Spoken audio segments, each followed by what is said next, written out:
Bismillahirrahmanirrahim. Assalamualaikum kepada semua.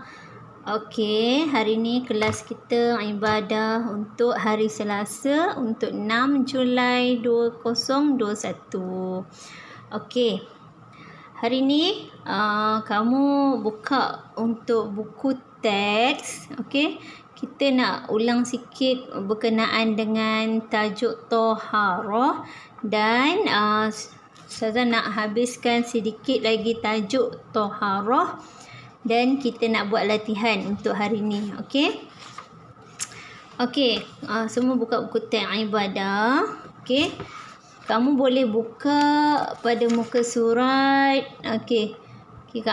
Muka surat yang nombor 30, muka surat 30 ya. 30 ni berkenaan dengan tajuk Toharah yang kita dah belajar.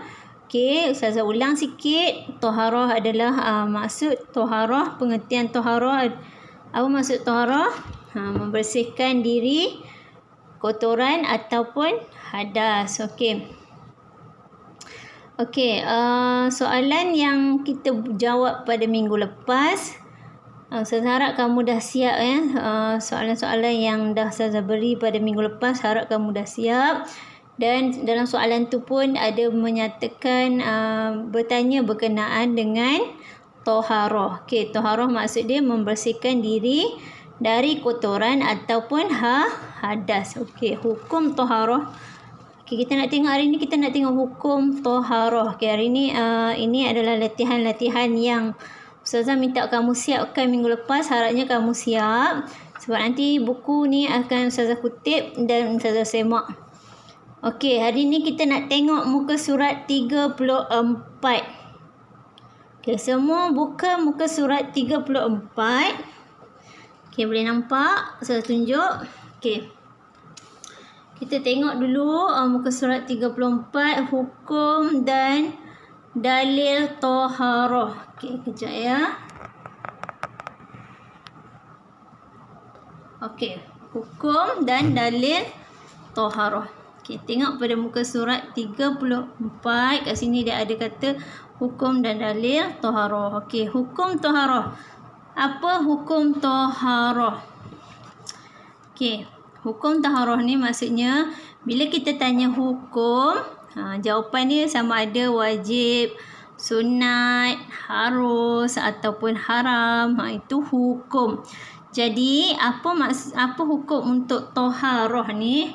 Hukum dia adalah hukum Toharah atau bersuci adalah wajib. Okey, hukum Toharah atau bersuci adalah wajib.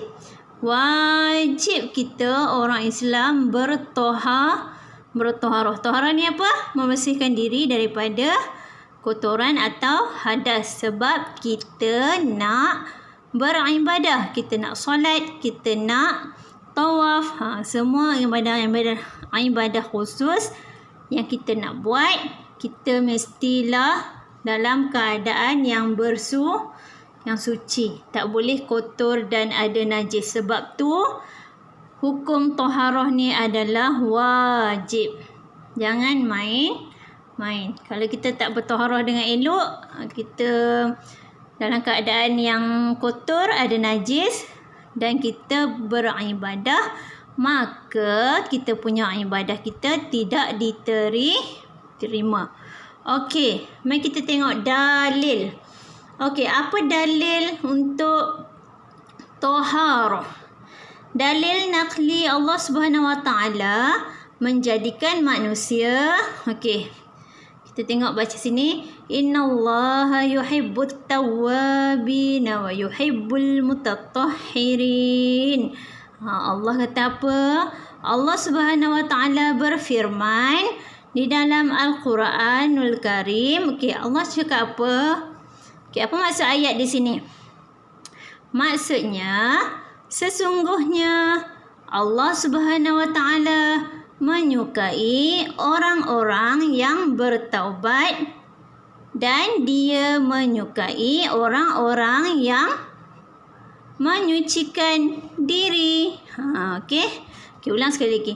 Maksud yang Allah nyatakan dalam ayat Al-Quran ini iaitu sesungguhnya Allah Subhanahu wa taala menyukai orang-orang yang bertaubat dan Dia menyukai orang-orang yang menyucikan diri. Maksudnya Allah suka dan sayang pada orang-orang yang bertaubat. Maksudnya bertaubat ni siapa yang buat dosa buat dosa dengan Allah, dia segera bertaubat dan segera minta ampun dengan Allah. Okey, dan orang-orang yang menyucikan diri pun Allah suka. Dalam surah apa? Surah Al-Baqarah ayat 222. Okey, ini dalil dia. Innallaha yuhibbut tawwabin wa yuhibbul mutatahhirin. Ayat 222 surah Al-Baqarah. Okey, ini adalah dalil untuk taharah. Okey, hukum ni apa? Hukum ni wajib. Okey, selesai untuk unit 2, hukum dan dalil taharah.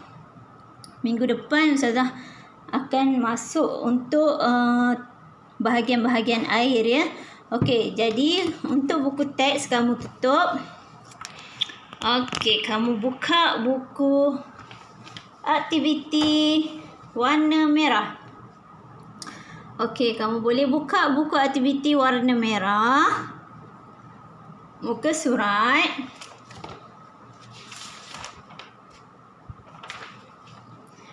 boleh muka surat 20. Okey, muka surat 20. Okey, tengok muka surat 20. Ini aktiviti yang perlu kamu buat. Okey, muka surat 20 ada soalan nombor 7.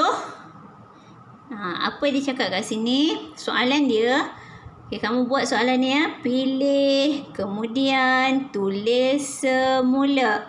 Pilih, kemudian tulis semula. Kamu kena pilih jawapan dekat atas ni dan tulis semula di kotak kosong ni. Ada 1, 2, 3 dan 4. Dekat sini ada 6. Pilih 4 sahaja.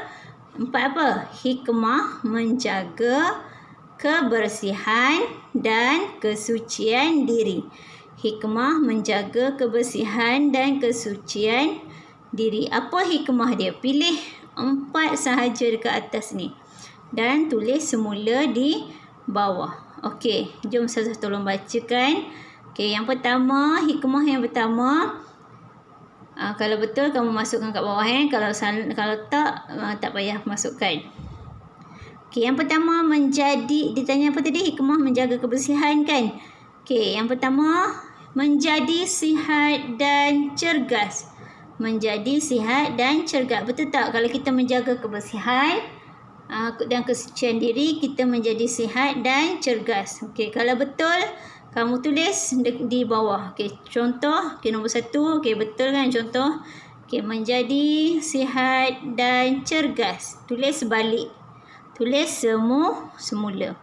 Yang kedua, menjadi kaya dan berharta.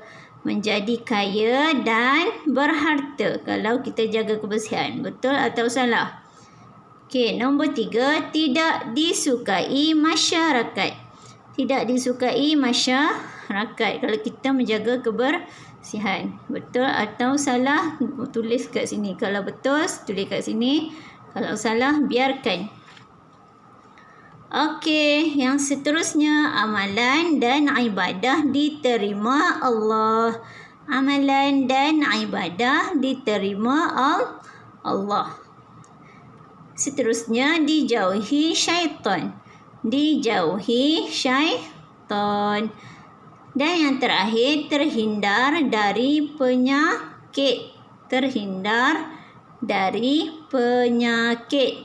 Okey, hikmah menjaga kebersihan ke tak? Kalau ya, kamu tuliskan di ruang jawapan di bawah. Okey, ini muka surat 20. Seterusnya, muka surat 21. Okey, muka surat 21. Okey, tengok soalan nombor 8. Okey, apa dia kata? Tuliskan bersih. Okey. Kamu kena tuliskan bersih. Ni yang saya bulat ni.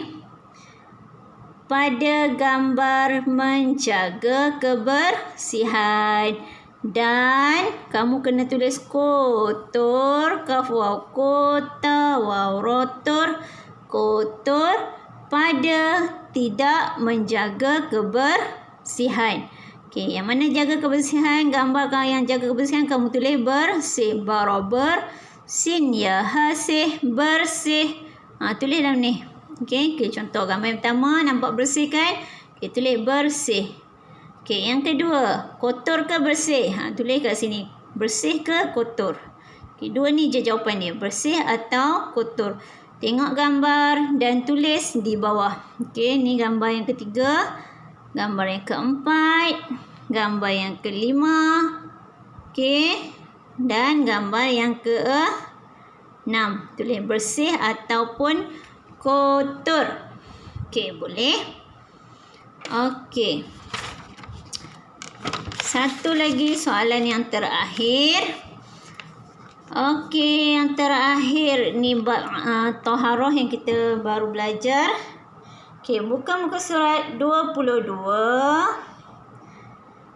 Okey, tengok tajuk yang ketiga taharah dan bahagian-bahagian air. Okey, tak apa, bahagian air kita belum belajar.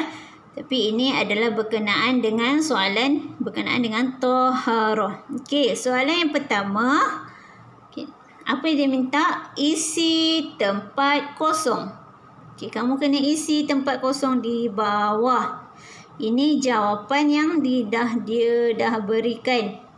Okey, dia ada tayamum. Okey. Kalau siapa yang tak tahu baca, boleh tulis tayamum, ibadah, mandi, membersihkan. Okey, membersihkan. Istinja, kotoran,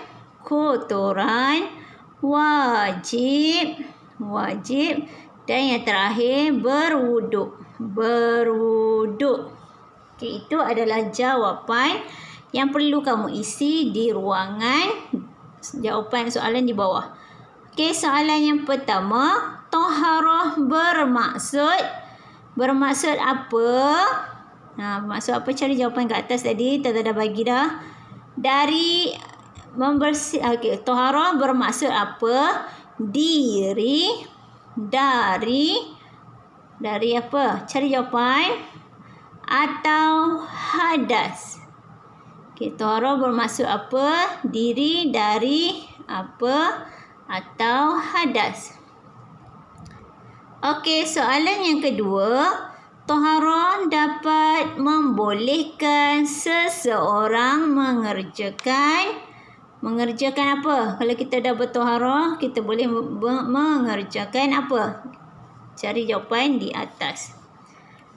Okey, nombor 3. Antara cara taharah ialah cara-cara taharah. Apa cara-cara taharah? Okey, dia bagi ruang kosong, kamu cari ke atas. Dan dia bagi lagi beristinja, bertayamum dan apa? Okey, kita ada yang dibagi dalam kotak kamu tu ada 4 kan? Cara-cara cara-cara taharah. Cara-cara taharah kat sini dia dah bagi beristinja, tayamum, lagi apa lagi 2? Cari di atas ni, letak kat sini. Nombor 4. Okey. Dikosongkan apa dia ni? Cari jawapan dilakukan ketika ketiadaan air. Waktu kita tiada air, kita nak berwuduk, kita buat apa? Okey, apa dia ni? Siapa ingat? Okey, cari jawapan. Nombor 5. Okey, apa dilakukan setelah selesai berhadas kecil? Dilakukan setelah berhadas kecil. Okey, yang saya kata hari tu, kita basuh depan dan belakang tu selepas kita buang hadas kecil atau besar, kita panggil apa? Okey, cari jawapan di atas, masukkan di nombor 5 ni. Okey, dan yang terakhir nombor 6. Okey, nombor 6 baru je saya cakap tadi. Hukum toharah adalah apa hukum toharah? Sunat, wajib, haram, harus. Cuba cari jawapan di bawah di atas. Tadi kita baru je terang. Hukum toharah adalah apa? Okey. So, setakat itu sahaja pelajaran ibadah kamu. Okey, tolong ingat apa maksud toharah, dalil toharah, ya, dan hukum toharah.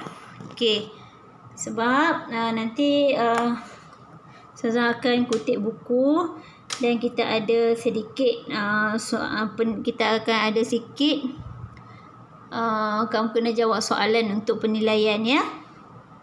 Jadi tolong baca balik semua tajuk-tajuk yang dah belajar, dan minggu depan nanti lepas ni kita akan masuk pula berkenaan dengan jenis-jenis air. Okey. So setakat itu sahaja untuk kelas ibadah kita hari ini. Saya harap kamu boleh faham dan boleh siapkan semua tugasan yang diberikan dengan baik. Okey, itu saja. Assalamualaikum.